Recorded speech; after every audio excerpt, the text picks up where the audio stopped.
Assalamualaikum dan salam sejahtera. Bertemu kembali dalam MG Flash 23 Jun bersama saya Nur Aini Johari. Berita utama. Semua ahli Parlimen UMNO dan Barisan Nasional bersepakat untuk tidak menyokong usul undi tidak percaya terhadap Perdana Menteri Tan Sri Muhyiddin Yassin sekiranya dikemukakan pada sidang Parlimen akan datang. Dalam satu kenyataan bersama kesemua ahli Parlimen UMNO dan BN berpendapat persetujuan itu sebagai menjunjung titah Yang di-Pertuan Agong Sultan Abdullah yang mahu suhu politik diredakan dan tumpuan penuh diberikan terhadap pemulihan pandemik COVID-19. Menurut kenyataan itu lagi, kesemua ahli Parlimen UMNO dan Barisan Nasional juga sepakat mendukung pelan pemulihan negara yang telah dibentangkan oleh kerajaan. Katanya UMNO dan BN mahu sidang Parlimen akan datang memberi tumpuan kepada isu-isu yang dihadapi rakyat dalam mendepani pandemik COVID-19. Tambah kenyataan itu lagi, Menteri dan Timbalan Menteri daripada UMNO dan BN juga berjanji terus komited dalam melaksanakan tugas serta peranan masing-masing. Ini terutamanya yang berkait secara langsung dalam usaha mengekang penularan COVID-19, pelaksanaan program vaksinasi dan pemulihan ekonomi rakyat dan negara.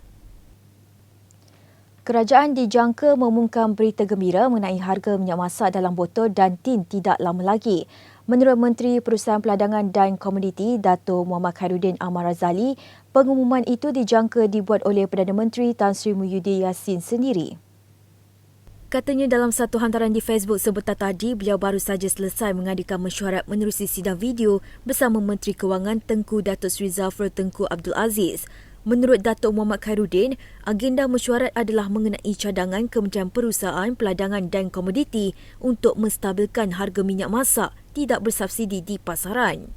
Selain itu, kedua-dua kementerian juga turut membincangkan 5 program khas kementerian bagi membantu rakyat di bawah inisiatif Pelan Pemulihan Negara PPN. Baru-baru ini, harga minyak masak di dalam botol dan tin melonjak hingga melebihi RM30 sebotol dengan berat 5 kilogram. Perkara ini telah menyebabkan rungutan orang ramai yang terpaksa berbelanja lebih dan menambah bebanan rakyat terutama yang terjejas akibat pandemik COVID-19. Tidak mudah untuk saya menampung keluarga 12 orang hanya dengan RM1,000 sebulan. Itu luahan yang dikongsikan pesara Tentera Suria Muhammad Hassan yang menetap di bawah jambatan bersama keluarganya sebelum ini. Sakit budak, pampers, perubatan, kenderaan yang nak pergi ke bawah hospital dengan RM1,000. Saya, kalau orang bagi masalah pada orang yang menolong saya kecewa. Kerana rakyat Malaysia hanya membantu bercakap, tidak membantu dengan tenaga. Kenapa sikap kita begini? Tanyalah diri kita sendiri. Kalau nak tanya anak selak orang, tolong tengok kain sendiri. Supaya ia menjadi sinar dan bercahaya. Suria berkata demikian dalam sidang media bersama Persatuan Veteran Angkatan Tentera Malaysia ATM Kuala Lumpur hari ini. Dalam pada itu, Persatuan Veteran ATM Kuala Lumpur juga mengucapkan terima kasih kepada pelbagai pihak yang berusaha membantu Suria dan keluarganya. Sabtu lalu, Malaysia Gazette mendedahkan kisah Suria yang tinggal bersama isteri dan 5 orang anaknya di bawah jabatan Lok Yu sejak November 2019.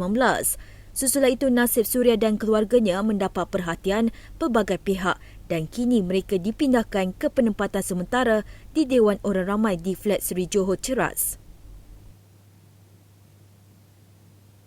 Cemas kerana memiliki dadah, 2 lelaki nekat memecut kenderaan dengan laju untuk melarikan diri dari pemeriksaan polis di Jalan Bakau Tua Penaga, Pulau Pinang semalam.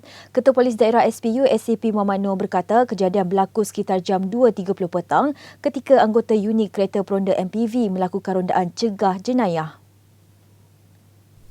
Bagaimanapun, tindakan pantas anggota MPV berjaya memintas kereta jenis Proton Saga di Jalan Kota Aur dan menahan seorang suspek berusia 47 tahun. Namun rakannya berjaya melarikan diri. Kata Nur Zaini, ketika kejadian, 2 lelaki yang menaiki kereta itu tidak mempedulikan arahan pihak polis sebelum memecut laju kenderaan dari Jalan Bakau Tua. Kemudian anggota MPV berkenaan telah mendapatkan bantuan daripada 3 buah MPV lagi sebelum kereta tersebut berjaya dipintas di Jalan Kota Aur, iaitu kira-kira 5 km daripada lokasi mereka diarahkan berhenti. Hasil pemeriksaan ke atas, suspek menemui 2 tiub penyedut minuman berisi dadah jenis heroin dan syabu dan ujian air kencing yang dilakukan mendapati suspek positif dadah. Semakan lanjut juga mendapati suspek bekerja sebagai pemotor rumput, mempunyai beberapa rekod jenayah lampau berkaitan jenayah dan dadah. Nur Zaini berkata suspek kini ditahan bagi membantu siasatan manakala kereta miliknya yang digunakan ketika itu turut disita dan kes akan disiasat mengikut Seksyen 12-2 Akta Dadah Berbahaya 1952 dan Seksyen 15-1 Akta sama. Tambahnya, identiti suspek yang melarikan diri telah dikena pasti dan kini operasi mengesan sedang giat dijalankan. Laporan tadi mengakhiri MG Flash hari ini. Terus bersama kami untuk perkembangan terkini dari masa ke semasa hanya di platform media sosial Malaysia Gazette di Facebook, Twitter, Instagram dan juga YouTube atau melalui portal di www.malaysiagazette.com. Assalamualaikum dan selamat malam.